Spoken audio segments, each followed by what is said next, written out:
Chapter 119. The Way to Enjoy a Dungeon. Gobita has returned.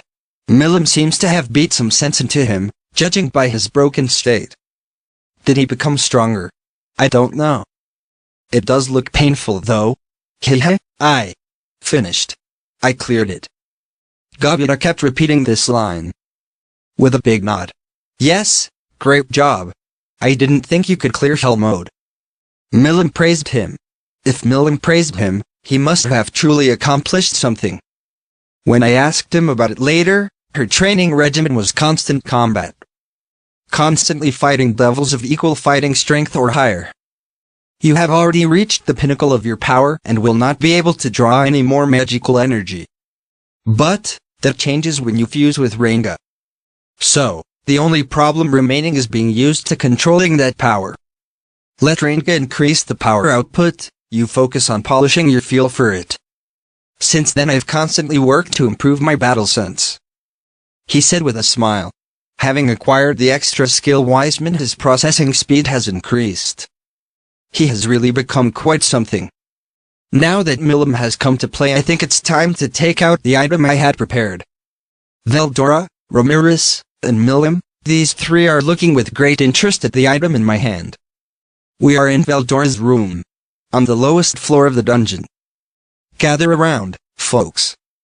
I have a special item here. Never seen before, a breakthrough the lights this world has never seen. I have come up with another way to pass the time. I said and distributed the item to the three of them. This I have developed thanks to Sarian's Empress and Duca Lalude, based on the homunculus. That is, I found something pretty nifty while playing around with artificial bodies. What's this? I'd never seen anything like it. Is it food? Humph, looks like a vessel for a soul. They all voiced various thoughts. Veldora's hypothesis is really close. This is indeed a pseudo-vessel for the soul based on the homunculus project I personally revised. But Ramirez. Food. Seriously? You don't think that all I do is for food, do you? Ah, whatever. Veldora is basically right. This is a vessel for a soul. Preparing a soul is rather difficult, so I tried making a monster's pseudo-soul. I want you to hold it and think of a shape you really like. You can imagine a monster that actually exists if you want. A goblin or an orc, for example? Or a horned rabbit, or a man-eating bear? Anything goes. But pick something you like. No take-backs later, got it? Their questions satisfied, they all closely held the object in their hands. And the magic power swirled around them, coiling into the object, giving birth to the monster. Of a form the master desired. First, mine, of a light existence, a ghost was born. Negating all physical attack, a body made of pure magic. I'll omit the status, but its special skills were chemical magic and negate physical. Well, such a ghost would naturally ignore physical attacks. Next, Veldora's, upon his wish, Bones stood up. A skeleton. It can't use magic, but it maybe learn it later. As a special skill it learned Battle Spirit. But it can't use it yet. Next, Milim. A plump and soft body formed. But without limbs. It's a bright red. Slime. Hey. Hey, why a slime? Are you making fun of me? No, I mean, you said.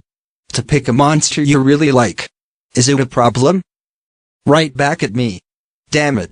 Well, at least she's happy with her slime. But why the hell is it red? Finally, Ramirez. A knight? No, armor? She made living armor. A full plate set. And her monster is the largest amongst ours. I bet she made it particularly large due to her own complex about her height.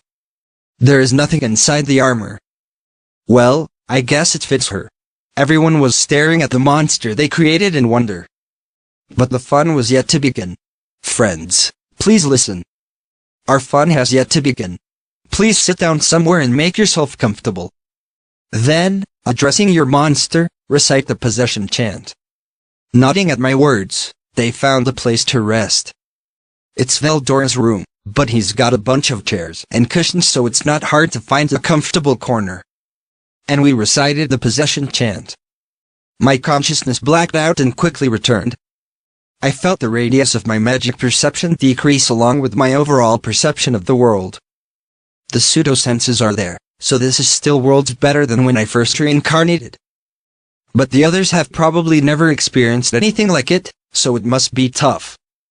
Once I survey the room, I see a skeleton moving around and a slime moving much too fast. And a full body of armor moving squeaking along. Once they got used to their bodies.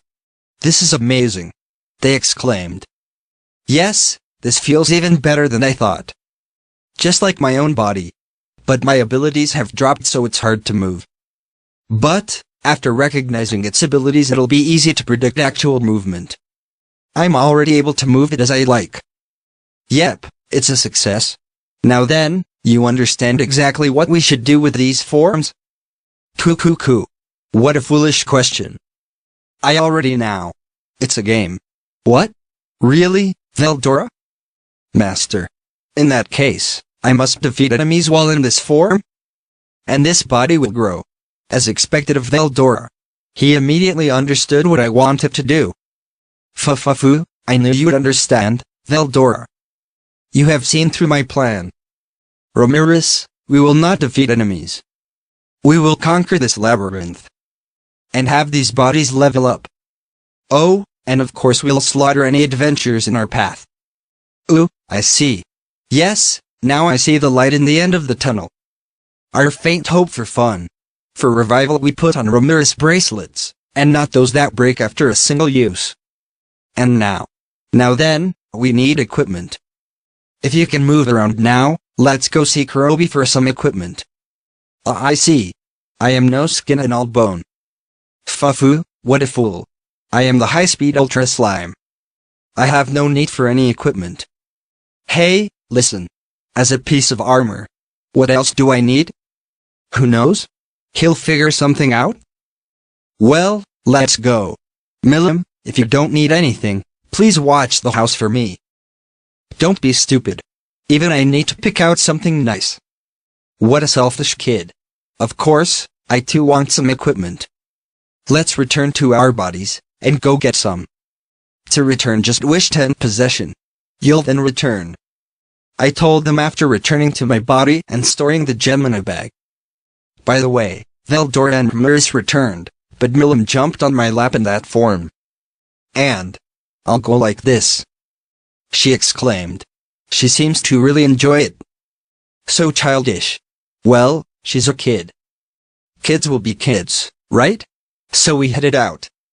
After heading over to Kurobi's smithy, we placed an order for custom-made equipment. I got a death scythe and hell cloth. Even though I'm a ghost, I can equip it because it is magical equipment. Veldora got a death sword, hell armor, and a gate shield, fully protected. Milim the slime could only get some really simply equipment. Death pick and a crimson robes. I can't get the effect if you don't equip it, right?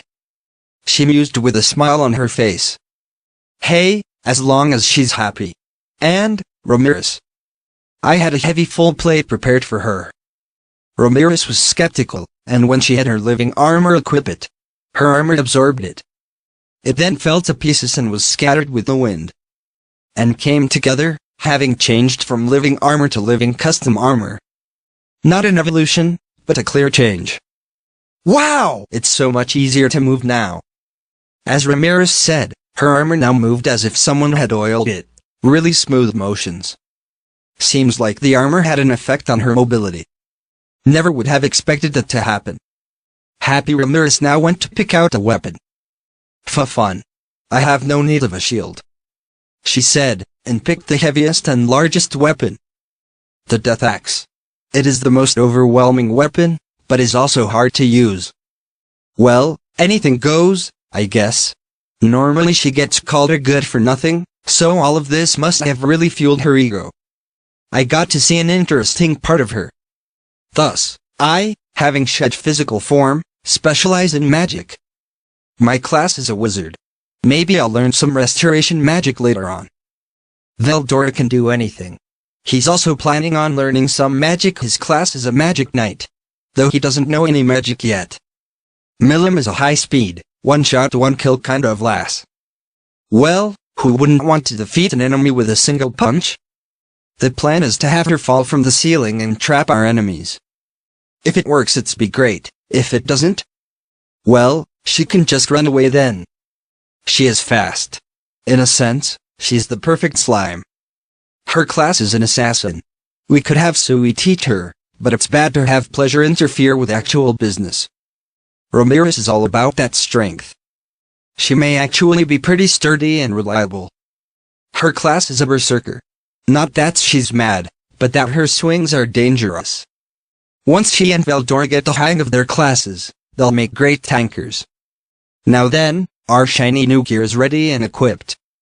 Our equipment is ranked unique. But, since we had to make it so that our type of monsters could wear it, its effects are not that high. For beginners, though, it is extremely good equipment. Well, even if someone tries to steal it, we've cursed the equipment so it won't work. Thus, our preparations are in order. For us who do not hunger, we had no need to prepare any provisions. And our spirits high, we headed to the dungeon. To fill it with adventurer's blood. By the way, as for my body that I left, I planted a piece of my consciousness into it, so I can react. Since we can't play around all the time, my body is in my Tempest office for emergencies. So I missed nothing. Having thus quickly returned to the Labyrinth, we are ready for departure. Our adventure has only begun. Thus, we enjoyed ourselves a little. Though we had some failures, our game proceeded smoothly along. Of course, the rest of the world did not stay still. I did collect information while having fun, and heard of something I could never have imagined. Even we demon lords are not gods. What we do not know we cannot predict. Happiness always comes to an abrupt stop. Like a midsummer night's dream, we awaken. And upon hearing these news, these days of pure bliss came to an end.